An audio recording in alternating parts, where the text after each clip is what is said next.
très tôt le matin. Un parc, une petite piscine. Il fait un peu froid. Un homme sur un banc serine une petite mélopée avec son harmonica. Un autre homme arrive. Il jette des graines aux pigeons. Celui-là, c'est moi. Un début de film qui n'ira pas plus loin.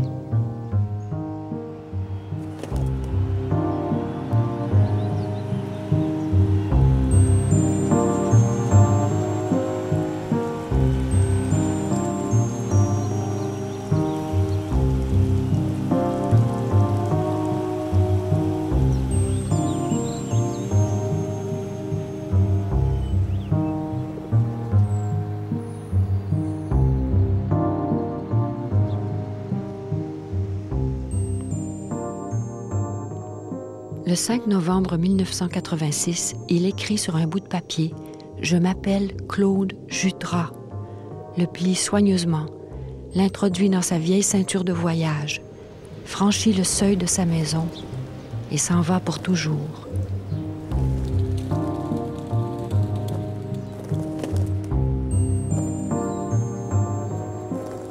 Les rumeurs les plus folles circulent sur sa disparition. Il est parti pour l'Afrique. Il est dans un monastère au Tibet.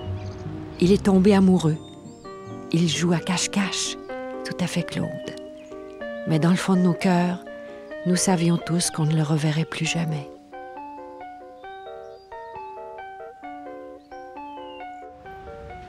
Et moi, où étais-je le jour de sa disparition? J'étais sa voisine. Le plus souvent, on se croisait sur la rue devant la maison.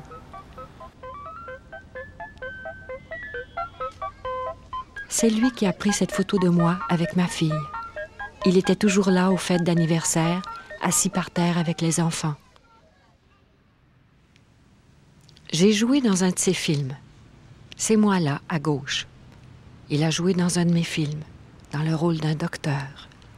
Je savais que c'était une espèce de génie, qu'il avait été célèbre, qu'il avait de nombreux admirateurs et amis, et que maintenant, il était plutôt pauvre et seul, qu'il avait des problèmes de mémoire. C'est tout.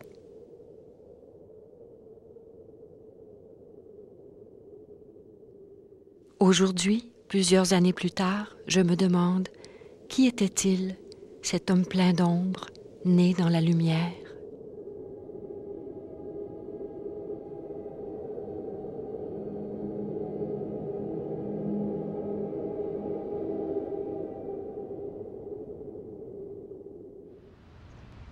Claude Jutras est né le 11 mars 1930, le mois des giboulées, en pleine grande crise.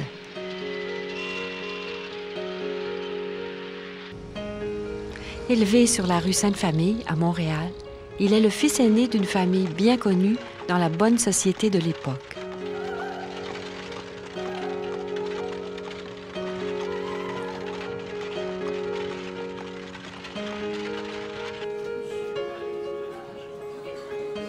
Les parents de Claude sont des amoureux des arts et la maison est pleine d'invités prestigieux, de musique et de rire. On s'attend à ce qu'il devienne médecin, comme son père.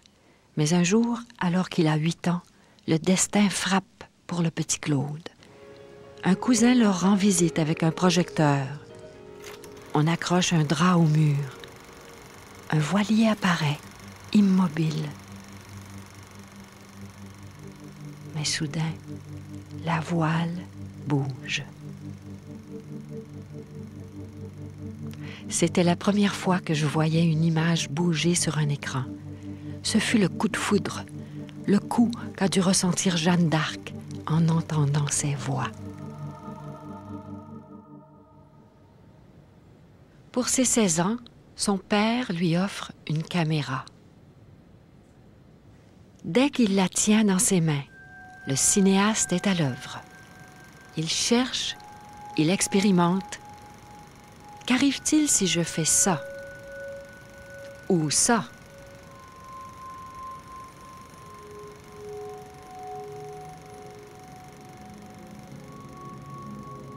Je veux voir, voir, voir. voir. Surface, surface. Mon œil est une surface. L'écran est une surface. La surface de mon œil. La surface seule peut frissonner. Je veux frissonner de l'œil. Claude s'amuse à filmer sa famille. Sa sœur Mimi, son petit frère Michel, le docteur Jutras en peintre du dimanche, et bien sûr sa mère, Rachel. La seule au monde que j'aime profondément, écrira-t-il à 26 ans dans son journal intime. Mais ce n'est pas si simple d'aimer sa mère et d'être aimé par elle à ce point.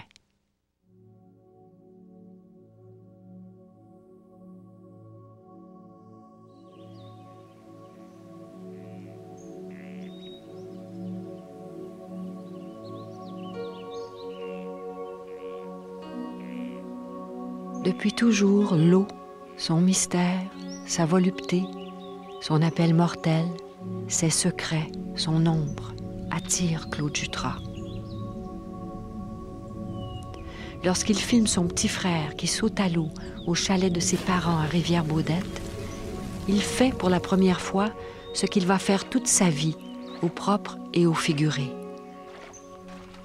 De multiples personnages dans ses films, quand ce n'est pas lui-même, sautent à l'eau, du bout du quai ou du haut d'un pont, pour la vie ou pour la mort. Entre les deux, le parcours tumultueux du cinéaste, fil de ferriste au-dessus du Niagara de sa propre vie.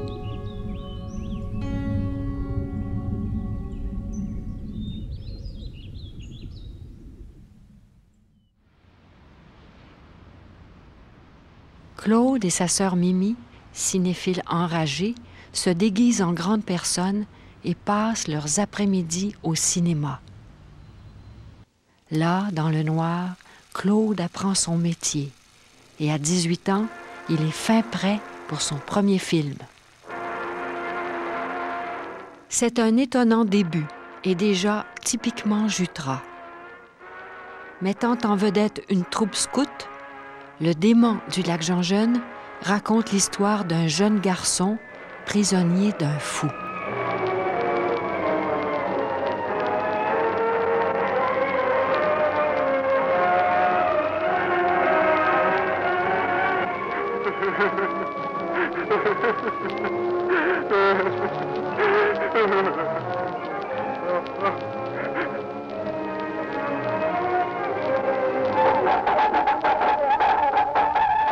Les thèmes qu'il va explorer toute sa vie sont déjà là, comme un écho à son propre destin. La nostalgie de l'enfance, la folie, le saut dans les eaux tourbillonnantes. Quel étrange scénario, sorti du cerveau effervescent d'un prodigieux jeune homme.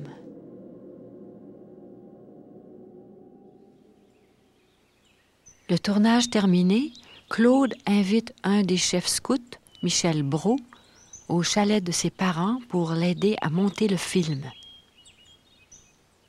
Ils deviennent inséparables. C'est à Rivière-Baudette que le merveilleux contact avec le cinéma s'est produit. Et là, a commencé, je pense qu'a commencé ma vie, ma carrière, tout. Claude et moi, on travaillait surtout de nuit parce que ça nous permettait de faire des projections dans les arbres.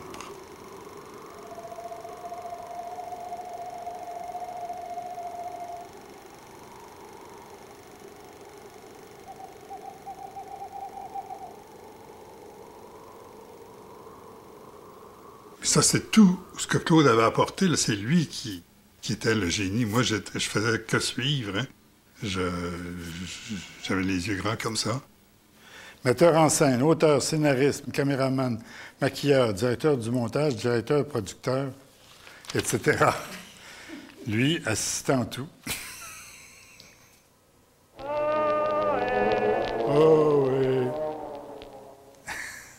Je suis épais, Claude Jutras. Ça, c'est moi qui l'ai écrit. Moi aussi, Michel Brault, c'est Claude qui l'a écrit. Ah, regarde, j'ai écrit avec un S. Je suis épais, mais oui, ça prend. Non, Claude Jutras avec un S. Dans le temps du démon, c'est avec un S. Je suis Claude Jutras au pluriel. Claude laisse tomber le S de Jutras. Pourquoi le pluriel, blague-t-il? Il n'y a qu'un seul Claude Jutras. Et tout ce qu'on faisait en cinéma, c'était nouveau. Ici, à Montréal, on était comme dans un vide de cinéma. À cette époque, beaucoup de grands films ne se rendent pas jusqu'à Montréal. Et Claude et Michel sautent sur toutes les occasions pour aller les voir à New York. Quand ils apprennent que le grand réalisateur Federico Fellini y est de passage, ils lui téléphonent. Et comme tout sourit à la jeunesse, ils réussissent à obtenir une rare audience. Bonjour mesdames, messieurs, nous voici à New York, au Hampshire House, près du Central Park, et je suis... La mauvaise qualité du son les empêche de vendre l'entrevue, mais les moments passés en présence de leur idole sont inestimables. Du cinéma italien et du cinéma du monde entier. Coupé. Est-ce que lorsque vous faites des films... La première question qu'il pose à Fellini témoigne d'une préoccupation qui l'habitera toute sa vie. Est-ce que le producteur vous impose un sujet ou quelque chose dans le film? Non, parce qu'autrement, je ne peux pas travailler. Ça, c'est rien d'héroïque. Je peux travailler seulement si c'est divers. Il est libre. C'est mieux. Ça a dû être très difficile pour vous de choisir un rôle par la suite. Oui, c'est vrai, après le succès de La Strada, j'ai eu un peu peur d'accepter des autres films, mais je suis fortunata. Oui, chanceuse, heureuse. Oui, heureuse, parce qu'après 3 ans, Federico il m'a fait le cadeau d'un autre personnage, Cabiria. J'espère que le spectateur accepterait ce personnage avec tout l'amour et toute la tendresse avec laquelle on a accepté et aimé Desdemona. Merci beaucoup, Madame Massina, de la bonne grâce que vous avez eue de bien vouloir parler à nos spectateurs auditeurs. Et, je l'espère, au revoir.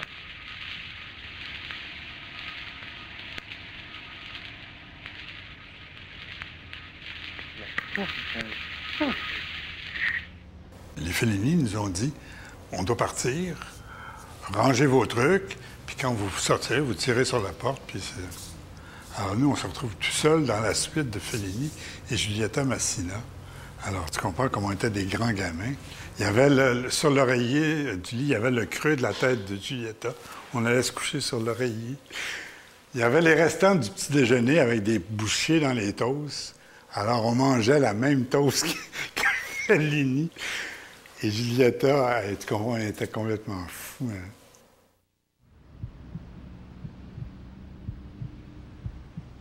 Claude continue à contre-cœur ses études de médecine. À cette époque, il est impensable de vivre du cinéma à Montréal. C'est du moins ce que croit la mère de Claude, et c'est elle qui décide. Sous sa tutelle, il a terminé tôt son cours classique et est entré à 16 ans à la faculté de médecine. Mais la passion de Claude est ailleurs. Et en 1949, il tourne ce qu'il appelle « mon premier vrai film ». Influencé par l'avant-garde et particulièrement par Le sang d'un poète de Jean Cocteau, ce film expérimental révèle une sensualité profonde et une sexualité ambiguë.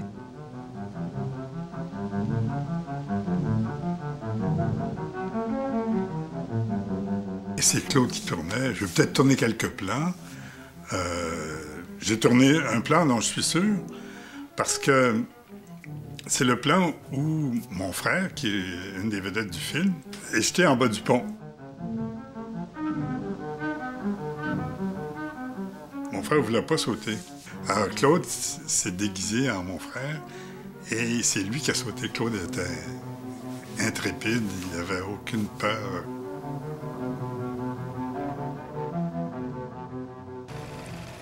Il a besoin de tout son courage pour annoncer à sa mère, à l'âge de 23 ans, qu'il quitte la maison familiale. Elle le supplie, lui écrit des lettres hystériques. « Imagine-moi morte, tu n'es pas un homme. » Claude s'en va quand même. Mais elle ne lâche pas prise. Quand Claude se fait une petite amie, sa mère écrit en secret à sa rivale pour la décourager. Sa mère avait une autorité sur lui. Moi, je me souviens, quand elle venait à la maison, c'était la catastrophe pour Claude. Alors qu'avec son père, c'était l'admiration mutuelle, c'était deux bons vivants, c'était un peu du même type, à la fois physique, intellectuel aussi, parce que son père était artiste, s'intéressait aux arts beaucoup, tout en étant scientifique. Lui s'est intéressé à la médecine par le film, hein, la radiologie. Donc, on est passé d'une pellicule à l'autre. C'est simplement que Claude a mis des choses différentes sur la sienne. C'est tout, mais c'est le double du père. Respire profondément et dit « Ah !» comme dans amour, arithmétique, artiste. À minuit 50. Claude ne pratiquera jamais la médecine, si ce n'est pour prescrire quelques comprimés à ses amis ou pour faire le docteur dans leurs films. Mais il sera marqué profondément par cet apprentissage. J'ai appris à soigner les malades un par un, à écouter leurs plaintes, à soulager leurs douleurs. En tant que cinéaste, je fais la même chose. Je suis un témoin, un ami. Ses études médicales enfin terminées, Claude explose. Il écrit et réalise L'École de la peur, le premier téléthéâtre fait au Québec.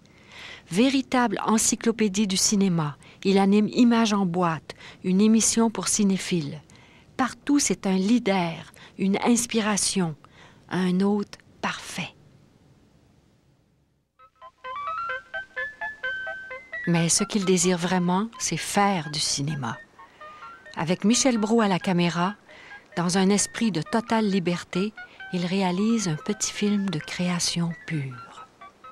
Mais déjà, ailleurs, sa carrière de cinéaste professionnel commence. Il écrit dans son journal « On s'aperçoit que je suis heureux, n'est-ce pas? Depuis une semaine, c'est vrai. Enfin, un objet accessible à mes aspirations. Ai-je mentionné dans ce cahier que je prépare un film sur les jeunesses musicales du Canada? Bravo! Une entreprise, du cinéma, de l'inconnu, une aventure, mais par-dessus tout, un film avec des enfants.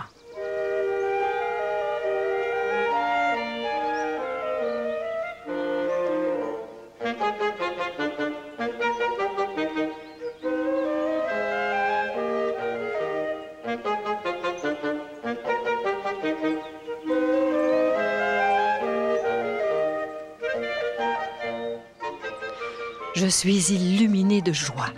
Enfance, enfance avide qui me tient. Que c'est bon, Seigneur, après tant de temps. Un peu de ciel, un peu de vivre, un peu d'extase.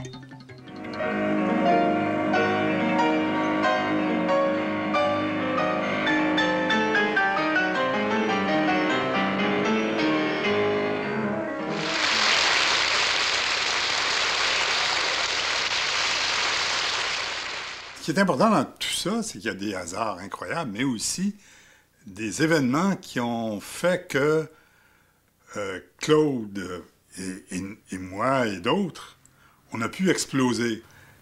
Mais là, tout à coup, l'ONF arrive à Montréal. S'il n'y avait pas eu d'ONF à Montréal, oublie ça, le cinéma québécois, hein? Son amour pour la musique lui inspire son prochain film, un documentaire sur Félix Leclerc, dont les chansons ont fait connaître le Québec ailleurs dans le monde. Toujours avec Michel Brault à la caméra, il invente un monde magique, inspiré par la poésie de Leclerc. Le premier vidéoclip sur film. Il y avait un vieux château au long rideau dans l'eau. Dans le château, il y avait beaux eaux, le fils du matelot, maître séant de ce palais branlant, par le hublot de son château, Bozo voyait entrer ses invités poudrés de vieilles rosses traînent en carrosse, et la fée Carabosse, tous y étaient, moins celle qu'il voulait. Impressionné par son talent, Norman McLaren, le grand cinéaste de l'Office national du film, invite Claude à co-réaliser son nouveau projet. Il s'agit d'une lutte entre un homme et une chaise pour savoir qui s'assoira sur qui.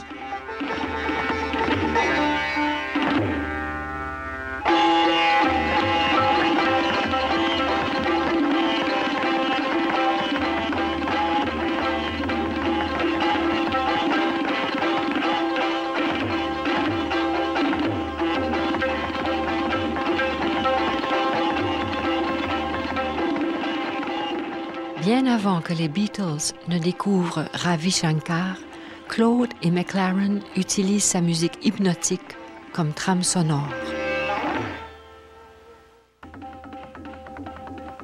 Il était une chaise est un immense succès, invité dans des festivals à travers le monde. Claude accompagne le film. Il croit partir 3 semaines, il sera parti 3 ans.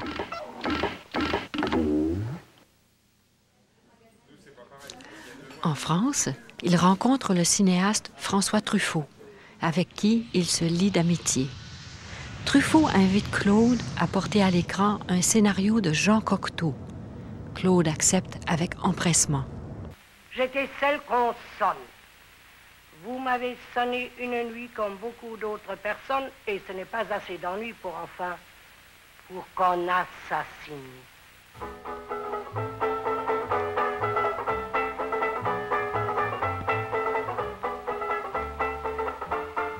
Cocteau est enchanté du résultat. Mais lorsque Radio-Canada envoie une équipe pour l'interviewer, Claude parle du film qu'il aurait souhaité faire. Tendance personnelle, est-ce que votre style et votre façon de voir le cinéma se rapproche de celle de Godard qui tourne dans la rue? On ne peut avoir de style que si on a une œuvre. Je n'ai pas encore d'œuvre, donc je ne sais pas moi-même quel est mon style. D'ailleurs, dans le cinéma, on est conditionné par des tas de facteurs qui nous sont souvent extérieurs et qu'on ne peut pas contrôler.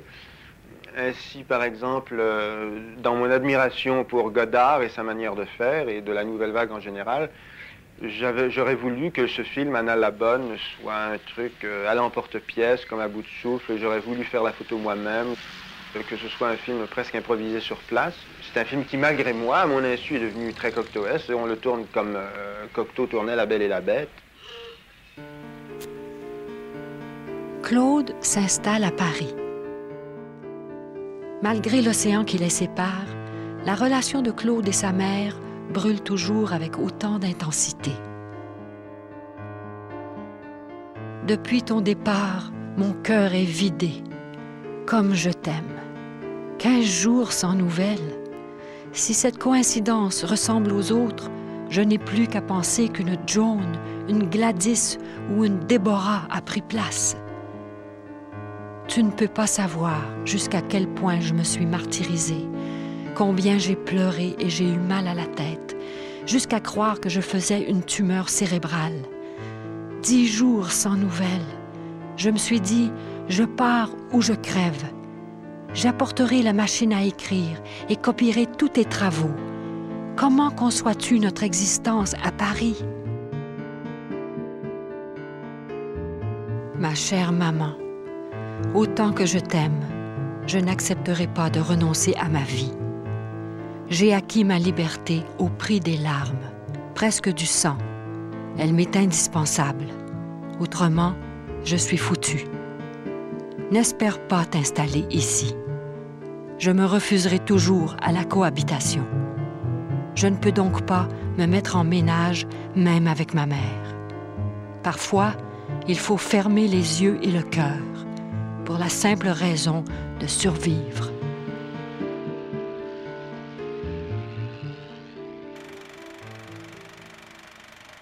Dans une petite salle à Paris, Claude voit le film « Moi, un noir » de Jean Rouch et part à la recherche de celui qui révolutionne le documentaire.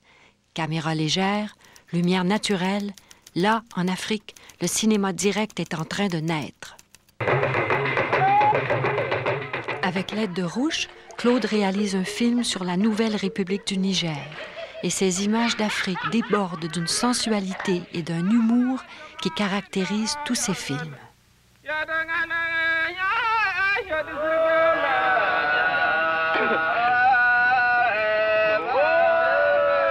Ce sont des hommes que vous voyez qui, après avoir rivalisé de courage pendant toute l'année, veulent aujourd'hui rivaliser de beauté. C'est à celui qui saura le mieux exorbiter ses prunelles et faire miroiter la perfection de ses dents.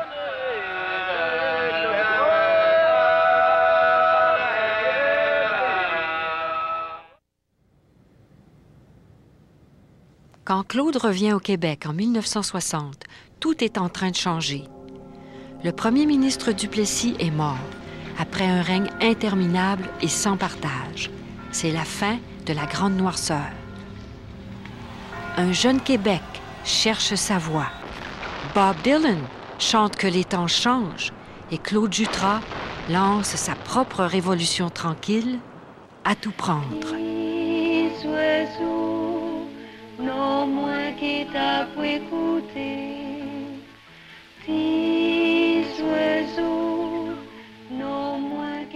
40 ans plus tard, ce film audacieux a gardé toute sa fraîcheur et continue de séduire les spectateurs à travers le monde. Personne au Québec n'a encore produit un long-métrage indépendant. Claude sera le premier.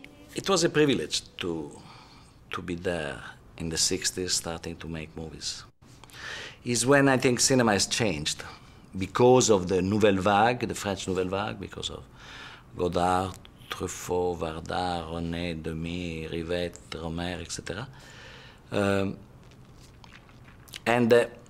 We were younger, but we were feeling very much in that kind of movement.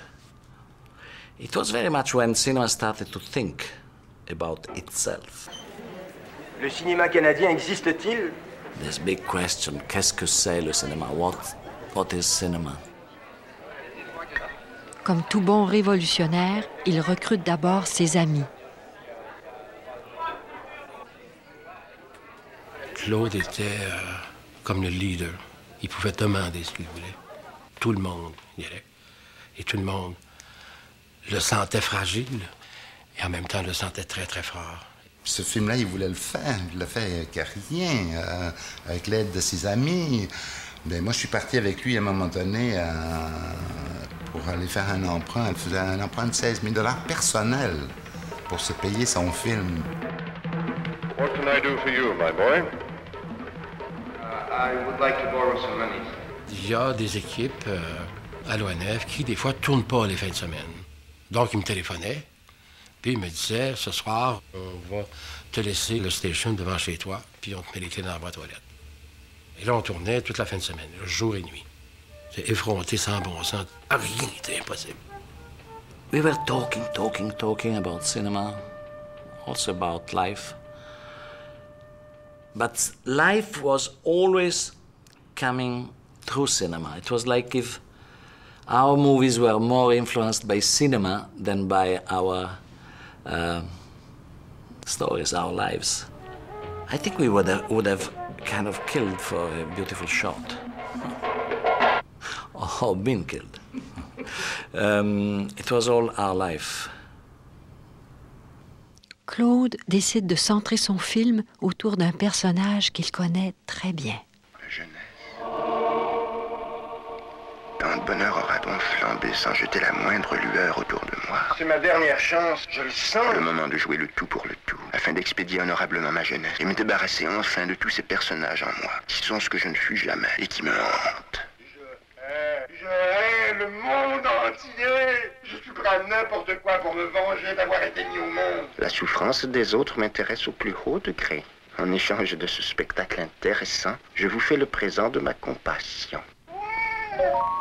We were seeing each other movies. We were like militants of cinema and politics, cinema meant politics, politics meant cinema, and jazz and music and everything. But Claude was a very special one. I remember what I liked in his À tout prendre was especially a way of writing, I would say, in poetry and not in prose. His cinema was poetic, very poetic. Le film raconte la véritable histoire d'amour entre Claude et une jeune femme, Johanne Harel, qui y joue son propre rôle. À tout prendre est une confession, née du désir de Claude d'être nu devant le monde. Comme il le dit lui-même, ce film est une gigantesque entreprise de libération. Où finit la réalité? Où commence la fiction? Claude tourne une scène dans la vraie chambre de sa mère, avec une actrice qui lui ressemble, qui parle comme elle, qui porte sa chemise de nuit, qui caresse son chien, qui fume ses cigarettes.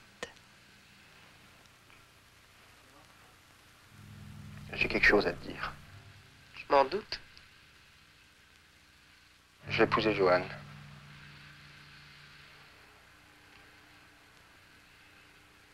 Elle est enceinte. Claude s'attaque à tous les interdits de l'époque. L'amour entre blanc et noir, l'infidélité, l'avortement et le dernier tabou, l'homosexualité.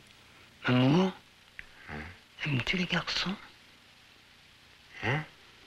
Est-ce que tu aimes les garçons?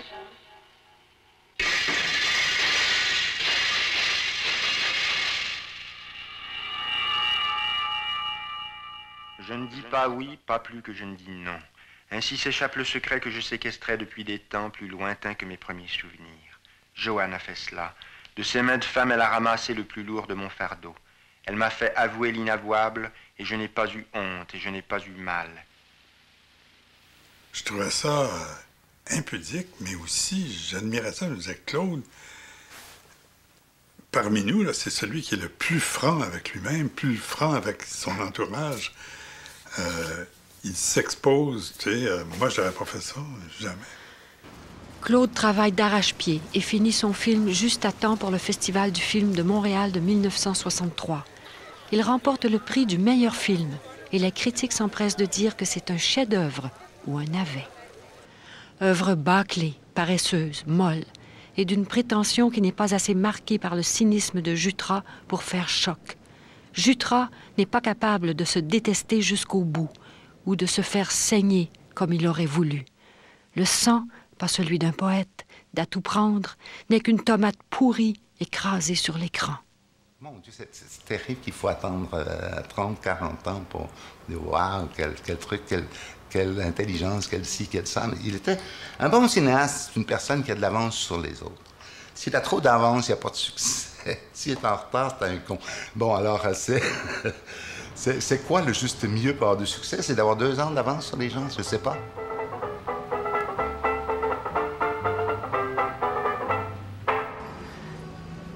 Mais ailleurs, personne ne doute. À la sortie internationale du film, les critiques américains, dont John Cassavetes, saluent le génie de Claude Jutras. En France, Jean Renoir écrit « Remarquable, avec à tout prendre, le cinéma franchit une nouvelle étape. »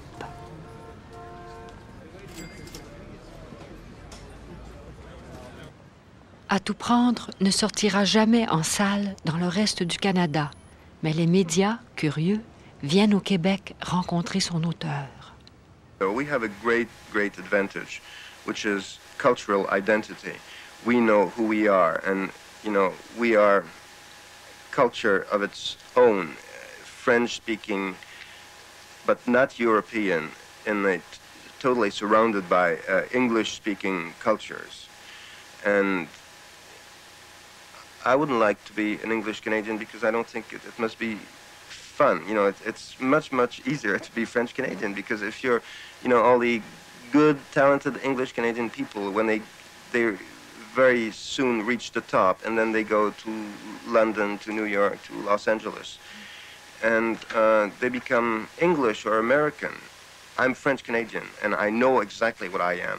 And when I talk about my people, let's use the word, I know exactly what I'm talking about. Si Claude pense que le succès critique d'À tout prendre rendra la production de son prochain film plus facile, il oublie quel pays il habite. You know, what bothers me is all these people who tell us to make Hollywood films.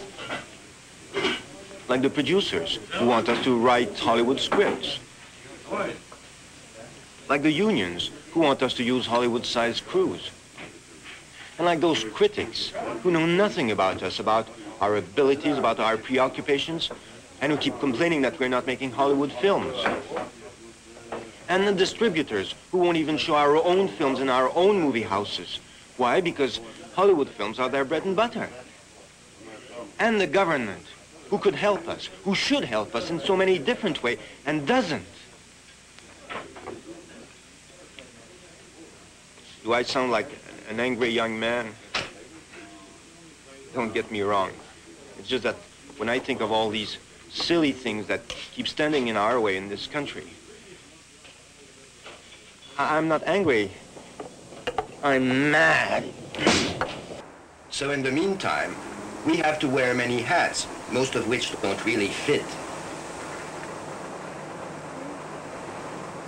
Press agent, budget officer, production manager, even producer. Can you imagine me as a producer? Wish I could be a director without being my producer. Au Canada, le cinéma, c'est les beaux métiers, les livres. Au Canada, le cinéma, c'est le ciné canadien. As for suspense, all we need is the proper location and a bit of savoir-faire.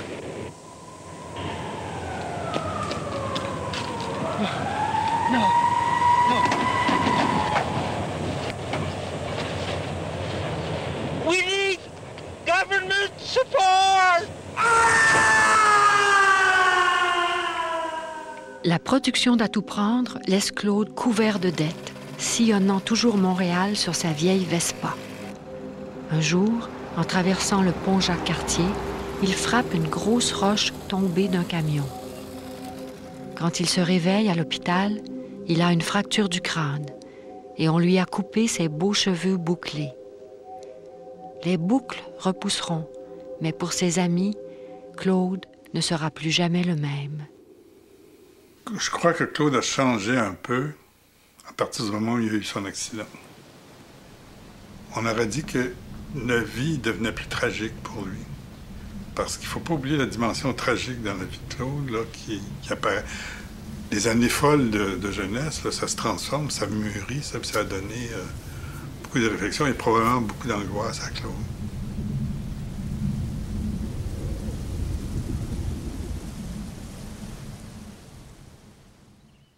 Claude n'arrive pas à trouver l'argent pour son prochain film, mais sa réputation traverse les frontières.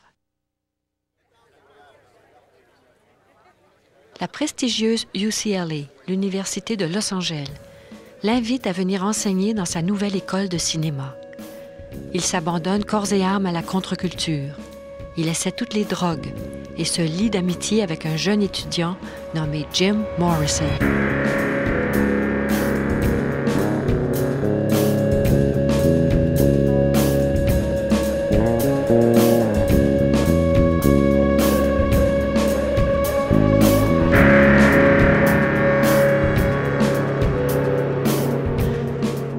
Claude revient au Québec plus jeune que jamais, à 35 ans.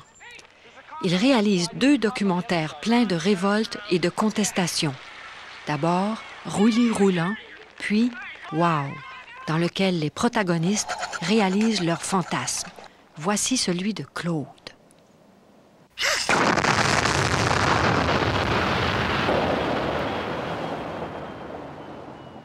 On me demanderait, que voudrais-tu faire? À la base, c'est choquer le monde, tu sais.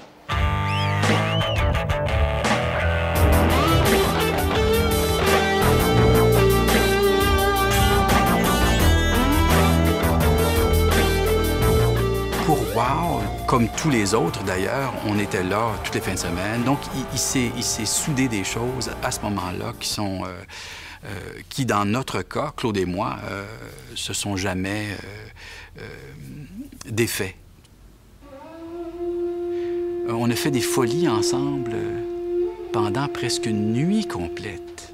Il m'a couru dans les rues de Montréal à me faire peur. Et le plus que j'avais peur, le plus que ça l'amusait. À un moment donné, je le pensais vraiment devenir fou. Il parlait des loups, puis il hurlait. Et finalement, c'est au bout de plusieurs heures, pour que là, enfin, il s'assoie sur un banc, là, comme ça, puis là, de partir à rire.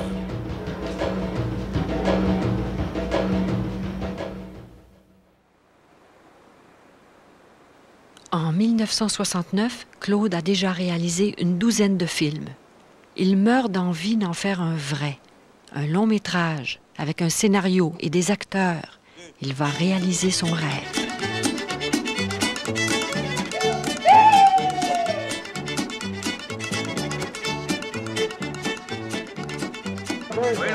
Un critique enthousiaste écrit « Avec mon oncle Antoine, le chant de l'homme, le chant du poète devient le chant d'un peuple. Les gens de Thetford Mines se lancent dans le tournage comme s'il s'agissait de leur propre film. »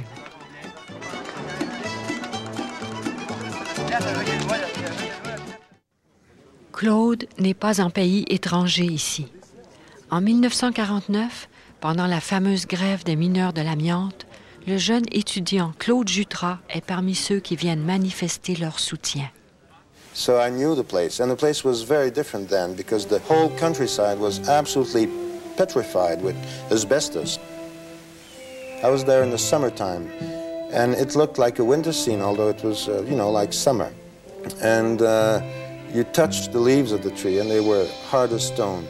And you knew that the lungs of all the inhabitants, especially the workers, were just like that. And the average lifespan of a worker was, they died at, before 40.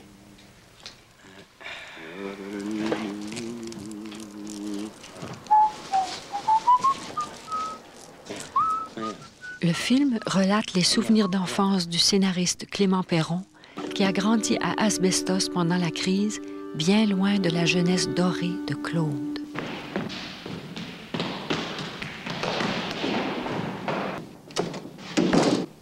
Salut Fernand. Benoît, il y a un baril de clous ici. Il faut monter ça à l'entrepôt tout de suite. Claude se réserve un des meilleurs rôles du film, celui de Fernand, le commis du magasin. Pas ton goût, pourquoi ça? Pas trop grand. Pas trop grand. Pas trop grand. Ben ouais, mais ça, tu te rentres le ventre, là. Sors le ventre. Non, trop grand. Ouais, tourne-toi, là. Tiens, un petit pince, quelque chose, là. Parfait. Pas demander mieux. Il a bien maigri. Le mariage, tu fatigues? Ça me fatigue un peu. Ouais, hein? Bon, t'es prends-tu, ben, t'es prends pas? On va y prendre. Ouais. 8 piastres et demi, OK? Ouais. Cash? Cash.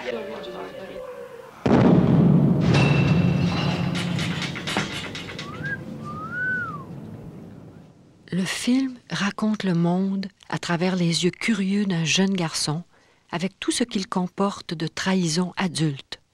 Benoît, silencieux, observe, espionne. Ses rêves sont un refuge contre l'angoisse de grandir, la peur du monde, de la vie, de la mort. Vas-y, vas-y.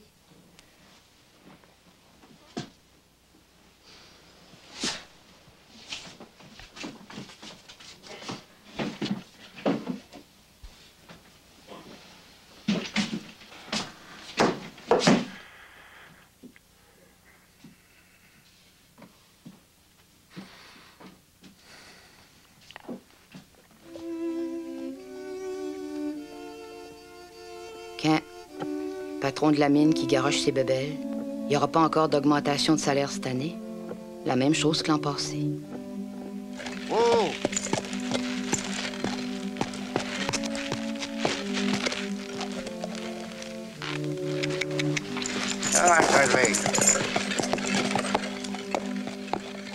Dans Mon oncle Antoine, Claude montre à l'écran pour la première fois les images troublantes des travailleurs québécois humiliés par le patron anglais, qui jette aux petits-enfants ses babioles de Noël.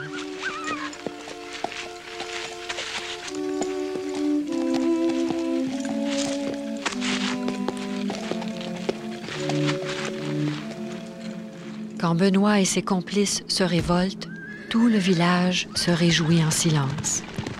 Le public aussi se réjouit, qui, dès la première projection, acclame Mon oncle Antoine comme le meilleur film canadien jamais réalisé. Tous les critiques sont d'accord. Dans le New York Times, Russell Baker parle d'un film extraordinaire. Pour Pauline Kael, dans le New Yorker, Mon oncle Antoine est un chef-d'œuvre. Elle compare la prestation de Claude à celle de Jean Renoir dans La règle du jeu. Quand on regarde le film, dit-elle, on se rend compte que l'esprit derrière le film est également présent dans le film, à travers le jeu du réalisateur. OK, ferme-les! Mon oncle Antoine remporte des prix à travers le monde. Et cette fois, le succès ouvre la porte à son prochain film, Kamouraska.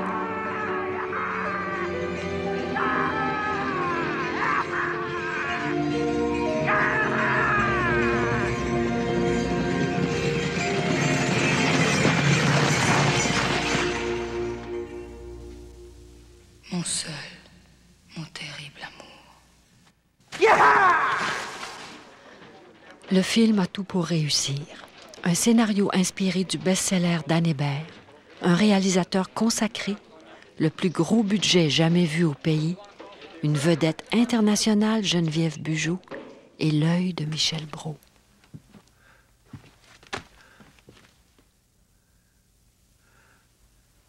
J'ai été tout seul. Avec tout ce sang. Tout seul. Mais juste au moment où il semble certain que la magie va opérer, il se passe quelque chose d'étrange. Tout comme ces personnages, le film hésite et se retire, laissant le public de glace. C'est le grand film québécois où j'avais un grand rôle. Un beau grand rôle. C'est pas qu'on avait du fun ensemble. C'était sérieux, c'était du travail. Mais c'était la grosse affaire à cette époque-là. Là.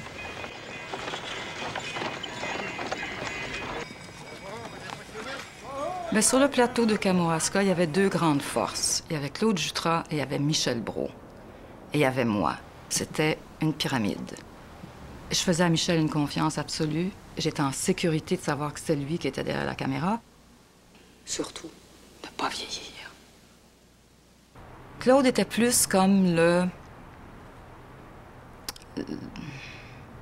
le chef docteur, là, qui avait la vision de tout ça. Vite, vite! Vite, cocher, vite, il faut passer la frontière!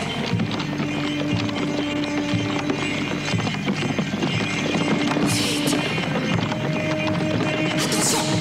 C'était le pays comptait, là, l'hiver, qui est si beau et si terrible. La version de Claude dure 2h30 et il se voit forcé de couper. Et le film n'est pas choisi pour représenter le Canada au Festival de Cannes. En tant que nationaliste québécois, Claude et Geneviève avaient refusé l'Ordre du Canada. Et ils se demandent s'il ne s'agit pas ici d'une vengeance de l'establishment canadien. Pire encore, durant le tournage, la relation entre Claude et Michel Brault, qui a donné tant de films remarquables, se défait, se brise. Qu'est-ce qui s'est passé sur Kamouraska, Michel? Je sais pas. Rien? À ma connaissance, mais il ne s'est rien passé. Et Kamouraska, ça a causé, en dedans de chacun de nous, de la turbulence. Je trouve ça beau, moi, qu'une amitié et sortir dans le silence après que quelque chose d'aussi fort s'est passé. C'est pas une séparation, là, tu sais, enragé, là, tu sais. C'était juste, ça s'est défait comme ça.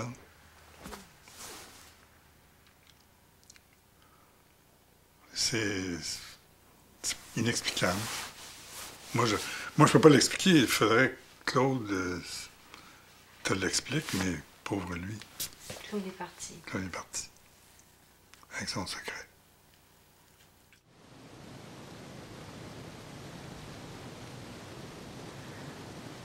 L'expérience de Kamouraska laisse Claude Jutras désillusionné.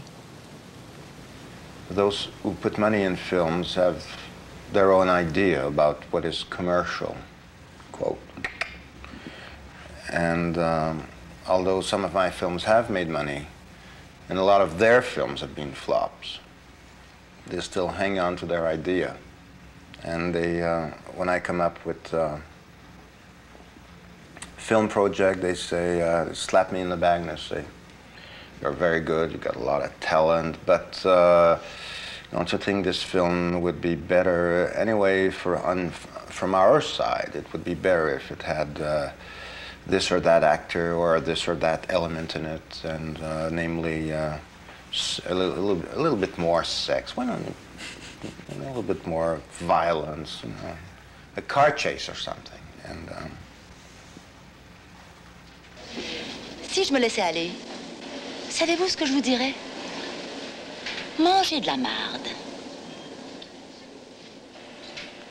Claude a envie de retrouver la démarche de À tout prendre. Il tourne un film intimiste, à petit budget. Mais il ne peut y avoir qu'un seul à tout prendre.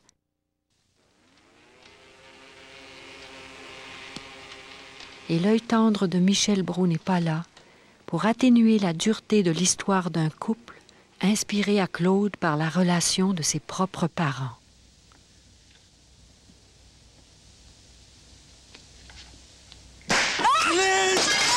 Lâche-moi, maudit salaud! Je veux pas que tu me touches! Oh, t'aimer sur moi! J'en ai assez, tu comprends? J'ai jamais pu baiser avec les autres. Alors, je veux plus baiser avec toi. Je veux plus baiser avec personne. Tu m'écoutes pas! Je parle toujours dans le vide!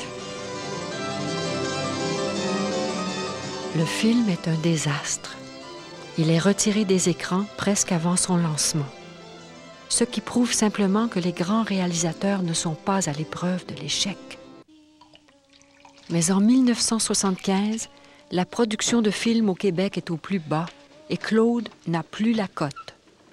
On ne retourne plus ses appels, ses projets de films sont refusés, il n'a plus un rond et personne ne veut l'engager. Mais un jour, il reçoit une proposition inattendue. John Hirsch, who had just taken over the drama department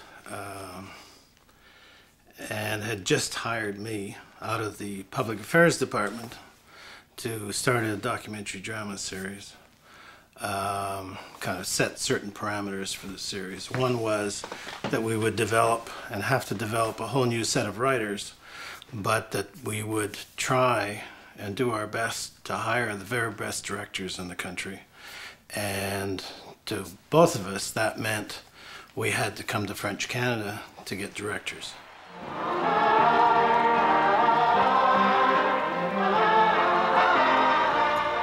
En 1976, le Parti québécois, dirigé par René Lévesque, prend le pouvoir pour la première fois. Ce soir-là, Claude danse dans la rue avec ses amis.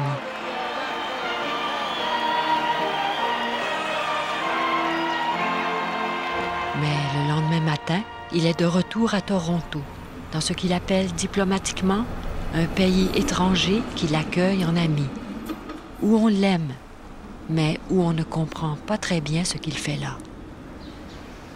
When we heard that Claude Jutras was coming to English Canada, first of all, it was a shock to us all. Why? Pour moi, c'est un grand mystère pourquoi Claude est parti. Je pense que Claude a eu beaucoup de difficultés avec les gens ici une fois qu'il est parti à Toronto puis à Vancouver parce que bon, on trouvait qu'il n'a pas le droit d'aller chez les anglophones. I was in awe of his work. He was a big star to me. It would be like, you know, Coppola coming to town to me. It was huge. Claude, what are you doing here? I said. One has to work. Claude, you directed Kamouraska, Mon Oncle Antoine. You're considered by some, if not the father of French Canadian cinema, then maybe the uncle. And he said, well, can you publicize that for me? Because they don't seem to care about that. I said, what do you mean? It means I can't get a job.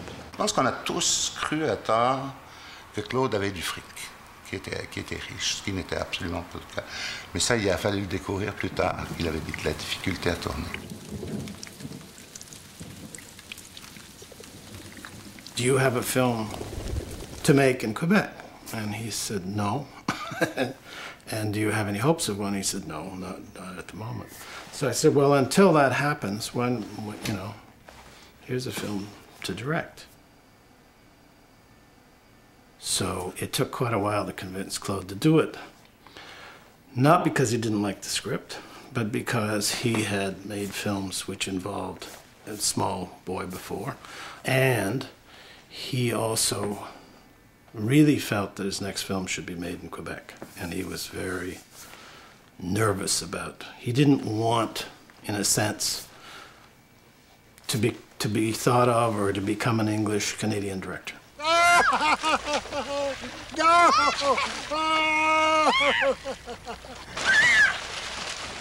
La CBC l'envoie en Colombie-Britannique pour réaliser un téléfilm au sujet d'un jeune fugueur recueilli par un chaman et son compagnon muet. L'eau, les enfants, l'amitié, un passé trouble, tout à fait le genre d'histoire que Claude adore. Claude's a filmmaker who, while film is all surface, was essentially interested in the interior things. He was interested, first of all, in the human being, how the human being works.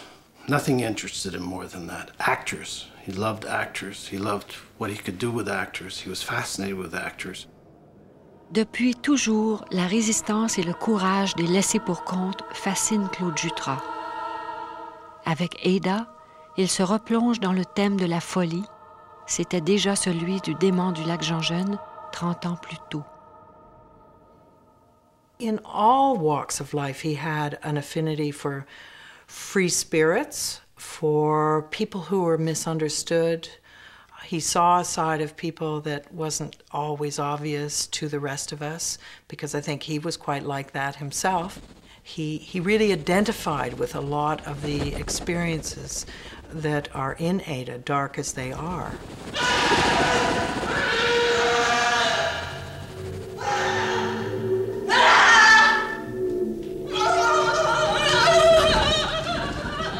Claude spent hours testing different things to try to get the right bird sound, and I always remember him sort of flying around the room with my film cleaner saying, "This is absolutely the perfect thing." Flap, flap, flap, flap, flap. En 1978, il réalise un autre film qui se passe dans une prison cette fois. C'est une comédie noire dont la star est son nouvel ami, Saul Rubinek.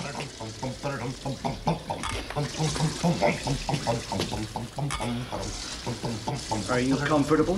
Who's that? This is Mr. Birdwall. Oh, hi. Well, the place isn't exactly a health spa, you know. You want exercise? Well, start by standing up when an officer enters the room. Sure. He would rather that we were all in chaos together, in a muddle. He liked to remuddle things, so that in rehearsal we figure it all out, then a few days later we were ready to shoot, and now we're in a muddle again. And he loved it. He was like this, like a Buddha. He was like this. I can picture him now, sitting there, all of us in desperate confusion, without continuity, without a script supervisor, trying to remember what we did in rehearsal, and him sitting there like this. Great, you're taking me out of the hole? Shut up! Oh, sorry. You can't take a prisoner out of the hole without handcuffs and shackles. It was an example of a man who felt that his job, his real job, as a director was to create a nurturing environment for other people to do their jobs. Pour toute une génération d'acteurs canadiens, travailler avec Claude Jutras constitue une expérience inoubliable. C'est en l'observant que Saul Rubinek se prépare à devenir lui-même réalisateur. Claude was the first director who taught me that the terrible fascism of I must have my vision realized, which is what many directors live with as a credo and motto and mantra, is what to be avoided at all cost. Because if you want to have your vision realized, then you might get it realized. If you wish to have your vision transcended, it might never get realized, but it might become more. And that means that you have to be willing to throw everything to the winds, everything. And Claude was willing to do that, and I think that that's, in his process, that's who he was.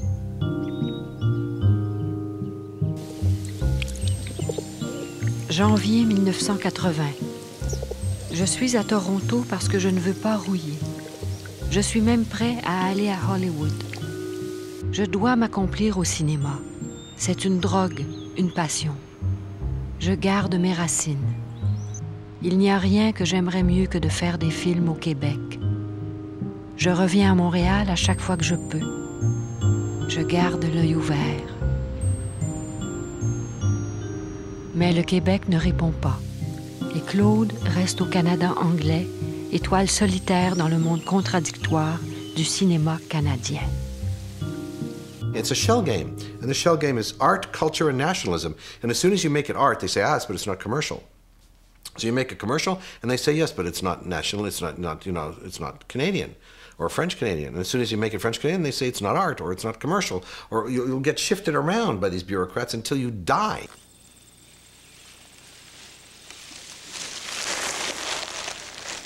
He needed to make films in Quebec for Quebecois, and that would be probably the quickest way for him to have an international reputation.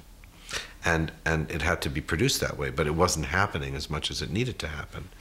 And his films in English Canada, 2 television films, or 4 television films, 5, and Surfacing, which was not successful, and By Design, which was not successful, and things would have changed completely for him if he had made one very successful English-Canadian feature that made money, but he didn't.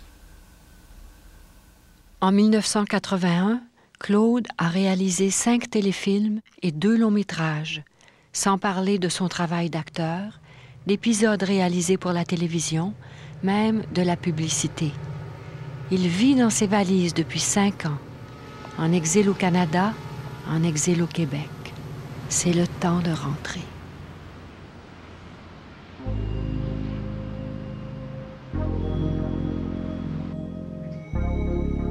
Des jeunes amis lui proposent d'acheter avec eux une maison au Carré Saint-Louis. Pour la première fois de sa vie, il est chez lui. Pour ses amis, le quotidien avec Claude est plein de surprises. C'est toujours très étonnant de voir tout à coup, je sais pas moi, un petit dessin au mur qui était fait un truc de Renoir, qui lui avait été offert par Renoir. Ou le fait qu'il y avait eu des fréquentations célèbres. En tout cas, un soir, je rentre à la maison, je me souviens pas trop quelle époque c'était. Puis il y avait là Bernardo Bertolucci qui était venu voir Claude. Puis moi, j'arrivais, eux sortaient, puis Claude, il dit « Tu viens avec nous, on s'en va manger. » Fait que je suis allé manger avec eux au Prince Arthur. Il y avait donc moi, Claude Jutras et Bernardo Bertolucci.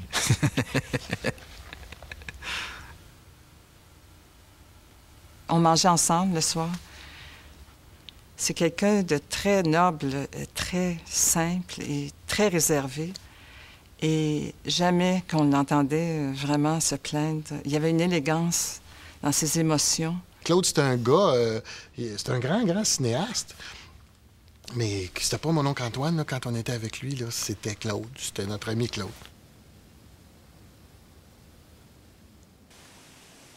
Cette année-là, il enseigne le théâtre et est totalement séduit par l'énergie d'un groupe de jeunes acteurs exceptionnels. Il me reçoit chez lui, puis j'ai une belle petite chambre derrière. C'est la chance que j'ai eue que ce soit par lui que je découvre Montréal, par ses yeux, par la culture qu'il a, ses amis, parce que je me souviens que Gaston Miron venait faire son lavage chez Claude. Mais lui, il agit pas en grand poète, c'est-à-dire qu'il vient avec sa brassée de linge, puis son harmonica, sa ruine babine, puis tout à coup, ben, il chante, tu sais, puis il joue de la ruine babine dans la cuisine chez Claude. Crapaud, puis en été, y a pas de carreau, les chemins sont beaux, l'hiver en barreau, don d'été, en vogué, don des... Claude s'occupait de nous. T'es très perdu quand tu sors de l'école de théâtre parce que on t'a promis mer et monde, puis il n'y a pas de mer, puis il n'y a pas de monde, il n'y a comme rien. Ce qu'on a fait, c'est la Commedia dell'arte.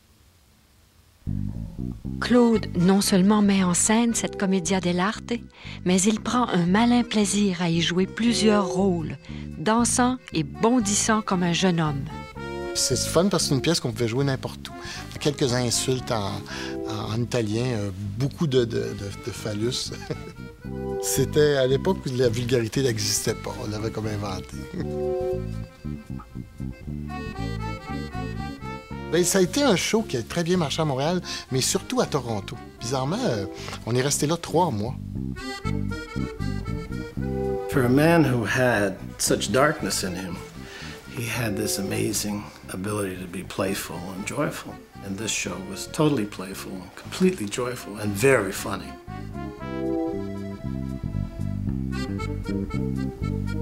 Ce qu'on doit se rappeler de lui, c'est que c'est l'homme qui faisait les meilleurs steaks au monde. Et lui, sa conception de faire un steak, c'était de mettre le feu. C'est-à-dire qu'il y avait un gros poêlon en fonte. Là, il mettait plein de beurre. Mais énormément de beurre. Et là, jusqu'à temps que ça devienne brun, bouillant. Et là, il sacrait le steak là-dedans, ça saisissait. Ça faisait un gros nuage de fumée gras. Puis je vais toujours me souvenir parce qu'au-dessus de son poêle, il y avait une peinture. Puis à un moment donné, j'ai dit à Claude, t'as pas peur que ça magane? Ta peinture, il dit, ouais, ça se peut, faudrait que je la change de place. Puis là, on lui a demandé, c'est quoi? Il a dit, c'est un pellant. Un pellant. Et ça, pour moi, là, ça, c'est Claude. Je suis un enfant perpétuel. Je m'identifie à l'enfance. Je ne sais pas pourquoi. Probablement parce que j'ai eu une enfance extraordinaire avec un bonheur extraordinaire. Je connais personne qui a vécu ça. He may have had a great childhood, but Claude protected his childlikeness to a great extent. He wanted to remain a child, and his silliness is a result of that. My silliness with him is a result of that. His way of directing, his way of behaving to a fault was, to a certain extent, to stay a child, to look at the world through childlike eyes, to have a naivety, to be able to see a butterfly for the first time, or an emotion for the first time, or a tragedy without cynicism, just for what it is. That's why Claude had the ability to go on the street and see some jugglers and go, they're extraordinary and I'm going to film them, and they became Cirque du Soleil. That's why he could see what other people couldn't see. Mais par contre, j'avais des tas de choses noires, mais que je rentrais en moi, que je mettais de côté. Alors, le noir est ressorti par la suite. What's happened? What black thing, you know? Life? You know, the end of childhood? Or is it some specific thing that happened to you? Quel que soit le noir secret qui le hante, Claude n'en parlera jamais.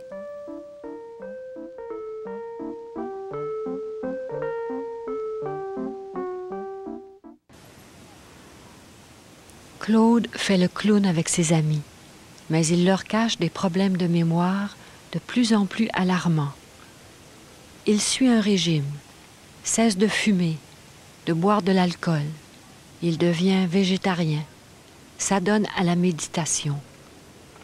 Rien n'y fait.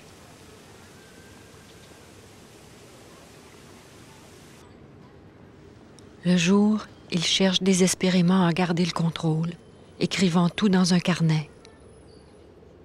La nuit, il panique. Il a l'impression de devenir fou. Je me sens isolée du monde, mais je ne vois pas les murs de ma cage. Ils sont en verre. Je tends les mains et ne peux les toucher. Une cage invisible. Ce n'est pas une cage, ça. Pourtant, je suis bel et bien enfermée. Claude réussit à garder secrète sa maladie et en 1983, il réalise un autre film dans un asile de fous. Claude écrit le rôle de Barbouilleux pour lui-même, celui d'un peintre enfermé dans un asile avec une bande d'orphelins dont personne ne veut. Un soleil noir, je vais montrer l'invisible.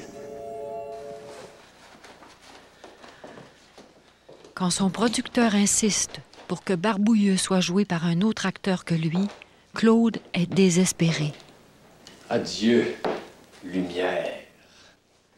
Même s'il est incapable de se souvenir de ce qu'il a tourné il y a 1 heure à peine, il sait précisément quoi demander à ses acteurs dans la réalité de l'instant. L'équipe accomplit des miracles et la magie de Jutras opère à nouveau. Elle est belle. Oui. La connais-tu? Elle? Qui se cache derrière le portrait de la dame en couleur? La première et la seule femme dans la vie de Claude, sa mère, une dame en noir, est morte il y a quelques années. « Mon cher beau Claude », écrira-t-elle à la fin de sa vie, « personne ne saura jamais combien je pense à toi, jour et nuit. Si on m'accuse de préférence, on aura sans doute raison. Ce sont des sentiments très enfouis qui ne s'expriment guère. » Mais des fois, je lui parle dans ma tête. Puis elle te répond. De temps en temps, dans mes rêves. Mais c'est pas toujours la même chose, alors des fois, je suis un peu mêlé.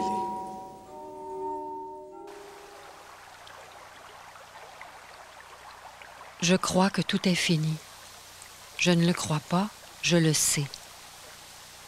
L'ange de la mort vole autour de moi, en cercles macabres qui se rétrécissent rapidement.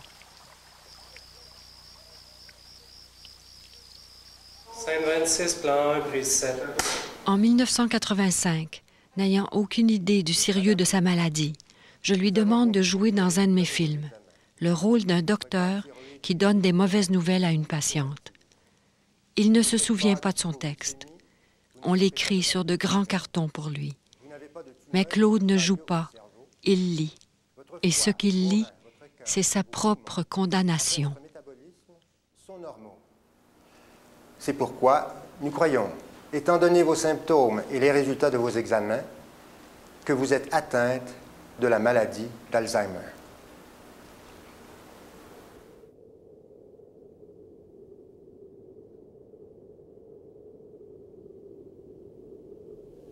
The world became smaller and smaller for him.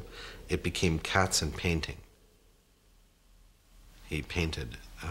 He was always an artist, and it was impossible to work in the movie business, and the world became smaller and smaller.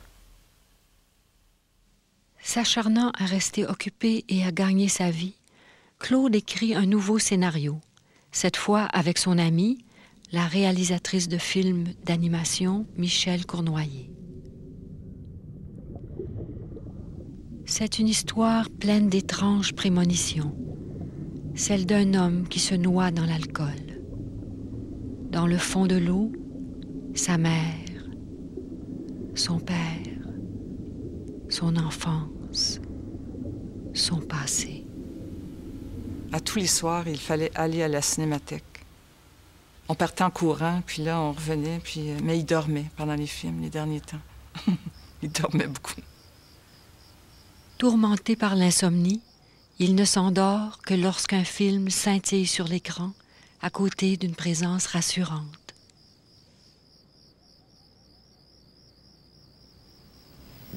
J'ai des problèmes de mémoire et beaucoup de choses que je devrais retenir m'échappent. Et cela fait que je vis dans une espèce de no man's land où Je ne sais pas toujours où je suis, mais heureusement, en général, je me sens bien à l'endroit où je suis.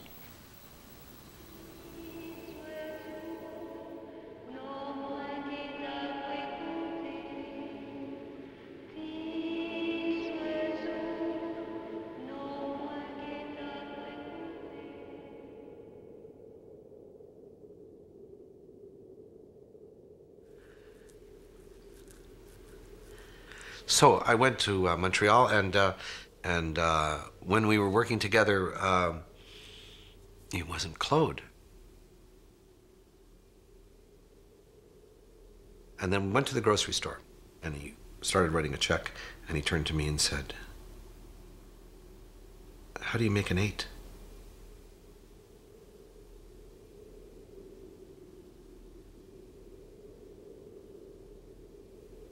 I don't know what's going on. You forgot how to make an 8. I'm scared shitless for you. And who's talking to you about this? Who are you talking to? First of all, I said, one of the things is that you're not talking to anybody. You're fucking alone.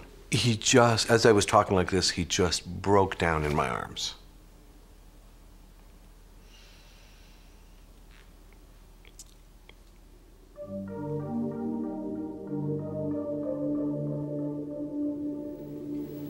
T'as du temps? T'as beaucoup de temps? J'ai beaucoup de temps et en même temps, je suis très pressé.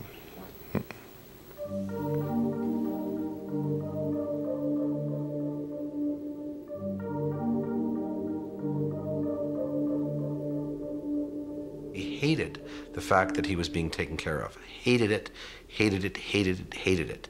Hated the fact that people were worried about him. Hated the fact that he was afraid.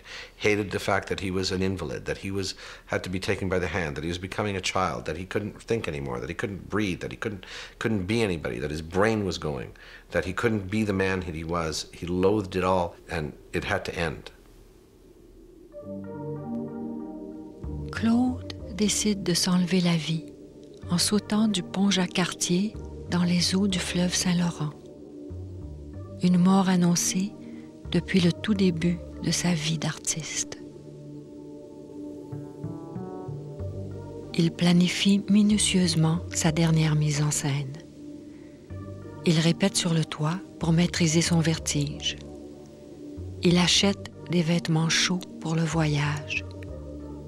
Laisse des instructions pour qu'on prenne bien soin de ses chats et quelques mots d'adieu.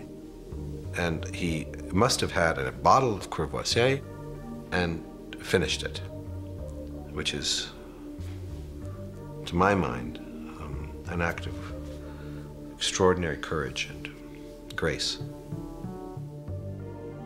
Le 5 novembre 1986, à l'âge de 56 ans, il s'en va. Il laisse derrière la maladie et la tristesse et marche vers la lumière.